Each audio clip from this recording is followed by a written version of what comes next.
Right, yes guys, welcome back. It is an early morning here in Hanoi and we are very unprepared. We are leaving for the Ha Giang Loop in about 2 hours. I'm not packed, the room's a mess, everything's just a mess. I've still got to get money out, I've still got to get toothpaste. I've got a lot to do, But anyway, today we're going to be talking about sleep. And if you want to lose body fat, you're going to need to improve your sleep. Now, it's not just about losing body fat, it's about mentally as well. Since I dialed in my sleep, I have noticed a big difference mentally and physically. Sleep is just so important in every aspect of life, really. It gives you a schedule, it keeps you going. And when you don't sleep properly, it messes with all your hormones, especially your hunger hormones, leptin and ghrelin. So that isn't helpful for when you're trying to eat in a calorie deficit and you're always being hungry because you're not getting enough sleep because your hunger hormones, leptin and ghrelin, are being affected. Also, during sleep, your body releases a growth hormone, which helps build and recover your muscles overnight whilst you're sleeping. Without sleep, I mean, where would you be? You'd just be finished all the time, mentally and physically. You wouldn't recover at all. You just wouldn't really get anywhere without big amounts of sleep. And for me, nothing better than sleeping, you know? You get a long old sleep. However, sometimes I do sleep for too long. Like the other night I did 12 hours and that's too long.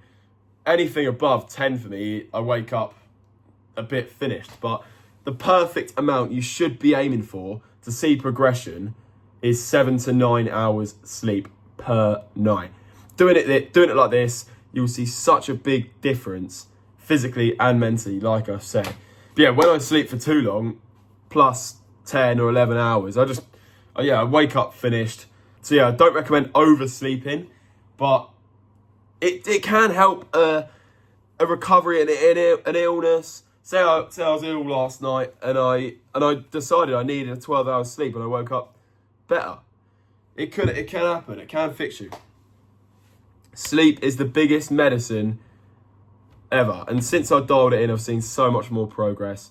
Now, it only takes 3 days to fix a sleep schedule. So say your sleep schedule is really poor. You're going to bed at like 2, 3 in the morning, and then you're waking up at like either really early to go to work or go to school, or you're waking up really late and you're going to sleep at 3 a.m. and you're waking up at like 12, midday.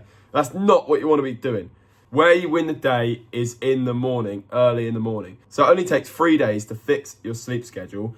All you have to do is just stick to it. If you want to be the person that wakes up at 6 a.m., just wake up at 6 a.m. once, and then do it twice, and then do it 3 times. Just stick to it, and then that will be your sleep schedule now. You can wake up at 6 a.m. normally after 3 days. That will be your sleep schedule. But the main thing is consistency. You can't be waking up at 6 a.m. one day and then give up, and then wake up at 12, and then wake up at midday the next day, and then do it again at 6, then do midday, then do midday. You've got to be consistent with it, and you've just got to actually act on it. Action is OP, and you won't get anywhere without action in any aspect of life. So yeah, this is your sign to get 7 to 9 hours sleep per night. You can track your sleep with like bands, like Whoop bands. I think Fitbit might do it as well. There's some apps that you can do it with. But yeah, these do help, but I don't use anything. I don't use a Whoop. I don't use a Fitbit. I don't use any apps. I'd find if I stick to a sleep schedule, I find it's really powerful and it works perfectly well. So this is your sign. Get 7 to 9 hours sleep and notice the differences, please. You don't know what you're missing out on. You don't know what you're missing out on. But yeah, thank you for watching today, guys. See you tomorrow for another one. I'll be on the Ha Giang Loop. See you tomorrow. Bye-bye.